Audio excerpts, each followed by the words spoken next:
porque eu não vou mais pedalar no mountain bike XC e o que isso muda a partir de hoje aqui no canal. Se você quer saber por que eu comecei esse vídeo com essa afirmação, fica comigo até o final e descubra. Eu sou Cássio Lima e essa aqui é a Escola para Ciclistas. O mountain bike não cansa de me surpreender. É uma modalidade incrível com diversas facetas, né, diversas variações que a gente consegue enxergar. E mais uma vez ele conseguiu me fascinar de uma maneira totalmente nova e totalmente inusitada. Só pra gente dar uma rápida lapidada no assunto, sou um praticante de ciclismo de algum tempo, né? Principalmente mountain bike, também pratico bike de estrada. E dentro do mountain bike eu praticava, né, o mountain bike XC ou o cross country, que era, claro, né, uma modalidade bem convencional. Porém, recentemente, comecei a pesquisar um pouco mais sobre outras modalidades dentro do mountain bike. E dentro disso, eu achei por bem produzir um conteúdo falando disso, né? Então hoje eu vou abordar um pouco mais a respeito do enduro, que é uma modalidade que está presente dentro do mountain bike. Então recomendo que você assista esse vídeo até o final para entender por que eu vou falar tudo isso aqui neste vídeo. A introdução é a seguinte, né? Mountain bike, como eu falei, ele tem diversas facetas, diversas modalidades dentro dele, e a gente tem dois extremos. De um lado, nós vamos ter o cross country, que é literalmente aquilo que a gente faz, né, no estradão, aquele pedal com poucas trilhas, e o outro extremo é o downhill, que é onde a gente vai fazer realmente aquele pedal bem agressivo, bem hardcore, onde a gente basicamente só desce. No meio deste caminho, nós temos o chamado enduro. Eu preciso fazer uma parênteses aqui em relação ao que significa o termo enduro e também a sua modalidade dentro da prática esportiva. É importante a gente ter esse ponto só para a gente amarrar. Enduro, ele veio, né, necessariamente do motociclismo de enduro, que aí é um motociclismo de vários terrenos. Depois se passa a utilizar esse termo também para bicicleta,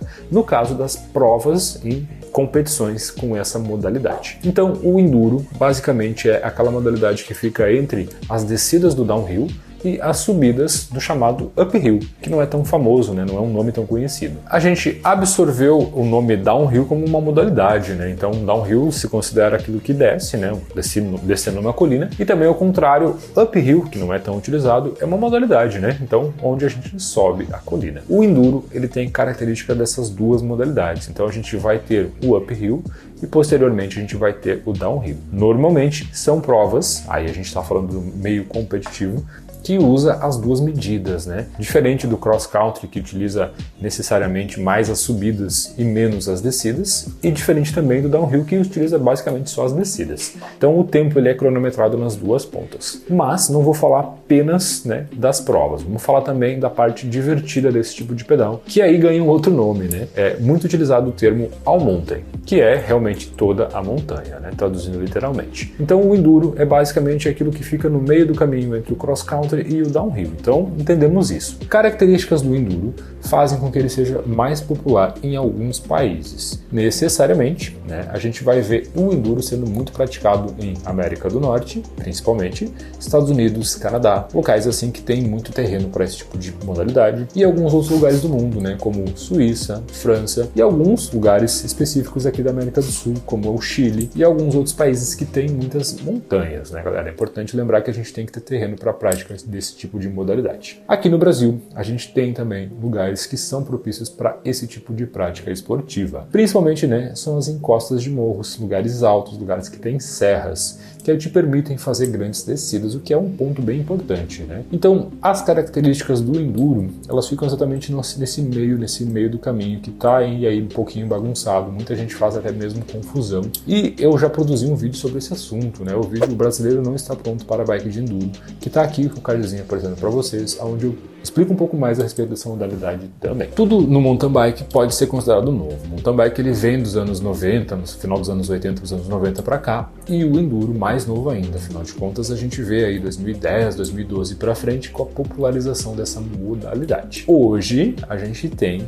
uma mescla de algumas coisas no mountain bike XC que muito se parece com o enduro. E agora eu vou tentar explanar isso para vocês. E aqui a gente já vai falar da parte de equipamentos. Uma bike de enduro tem algumas características muito específicas. A primeira delas é o fato da sua suspensão ser com cursos, que é o tanto que ela trabalha, mais longos, maiores. Então, normalmente, elas são com 130, 140, 150 até 160 milímetros. Lembrando que uma mountain bike XC têm a ter 100 a 120 milímetros normalmente, né? E as de downhill vão ter 200 milímetros muitas vezes. Então a gente está mais uma vez no meio do caminho. Outra característica é o fato de que a bike de enduro tende a ser full, né? Existem hoje alguns modelos já de bike de enduro que são rígidas, mas o mais convencional sim são as bikes full suspension, onde temos a dianteira e a traseira com mais curso de treinamento. Além disso, características como a geometria entre eixos mais longo, ângulo de caixa mais aberto, porém não tão aberto quanto uma bike de downhill. A gente vai ter mesa curta, guidão largo.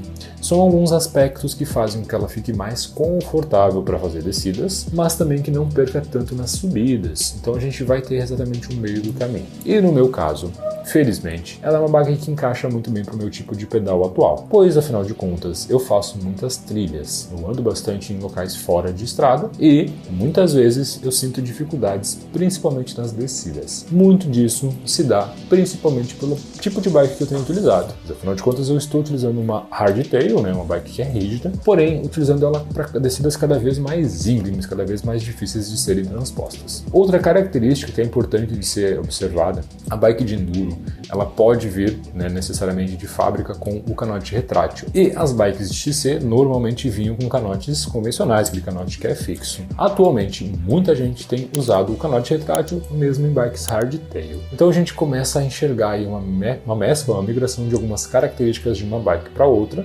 tornando essa modalidade mista.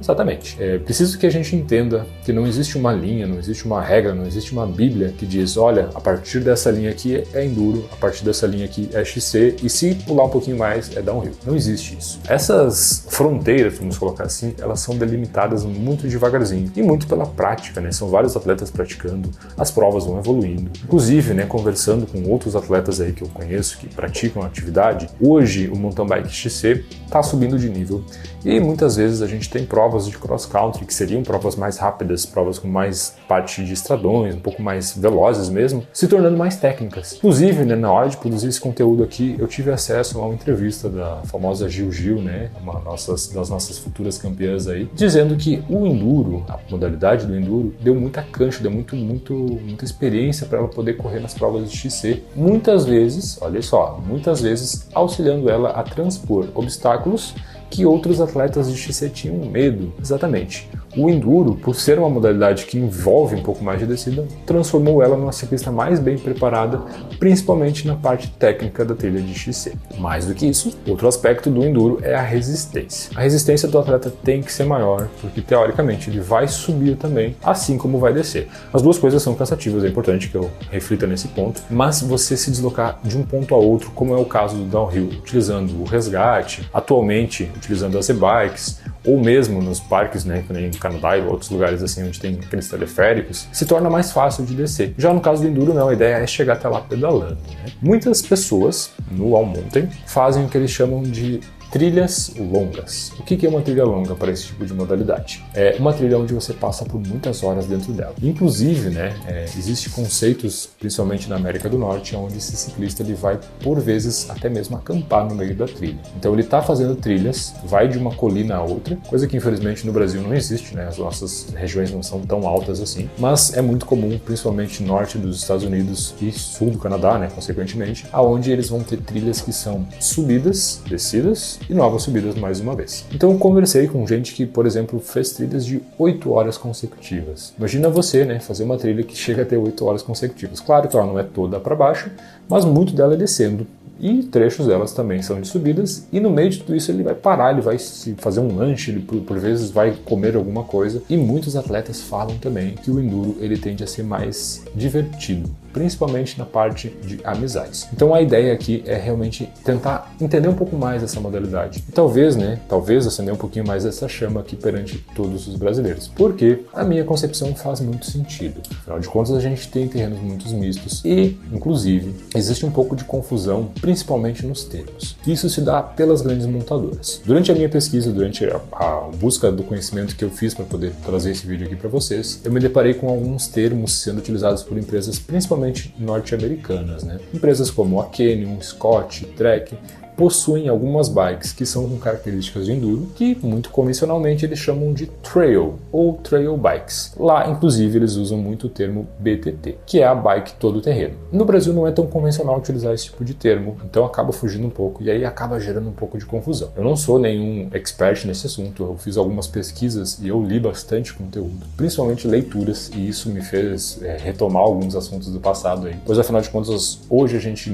tô aqui falando numa plataforma de vídeo, hoje a gente vê muita coisa, mas também ler faz muita diferença. Eu tive acesso a materiais do pedal.com.br, que é um fórum aí que fala muito da bike, é o mais antigo do Brasil, onde a galera vem falando disso, falando das modalidades, falando das bikes 26, 27,5, posterior 29, coroa singles, cursos de extensão mais longas. Tudo isso mostrou uma evolução da modalidade, que agora talvez esteja num momento bem maduro. Minha concepção é que a gente possa estar ganhando força nesse aspecto e talvez por tudo isso que eu tentei trazer aqui nesse vídeo para vocês hoje, seja o motivo que eu não vou mais pedalar em bike de XC. E se você quer entender o porquê que eu afirmei tanto isso nesse vídeo, eu recomendo que você acompanhe em nosso canal, que a gente vai falar mais a respeito desse assunto. Esse compilado de informações é realmente para trazer informação aqui para vocês e compartilhar esse conhecimento e fazer uma troca, Sei de muita gente aí que vai trazer mais informações ainda, então deixem aqui nos comentários, vamos fazer uma troca, vamos fazer um compartilhamento de informações. Gosto muito de ler os comentários de vocês, deixe a opinião de vocês aqui também. Gosto de como eu disse, poder entender um pouco mais desse assunto e principalmente por quem viveu ele, quem pegou essa fase aí de mudança e o que a gente vai esperar do futuro, pois aqui a gente está falando de um material que vai ficar para eternidade, esperamos, Nosso canal espero que dure por muito, a internet dure muito ainda e o YouTube mais ainda, Então, deixa aqui nos comentários e se você gostou desse conteúdo, dá like nesse vídeo, compartilha ele com mais gente e vamos fomentar uma discussão bem interessante sobre esse assunto aqui no canal. Espero ter me feito entendido, é um assunto bem complexo, eu vou falar mais dele no futuro, então acompanhe o nosso trabalho que a gente vai sim abordar bastante coisa sobre isso. O vídeo de hoje era isso, galera. Valeu e até uma próxima.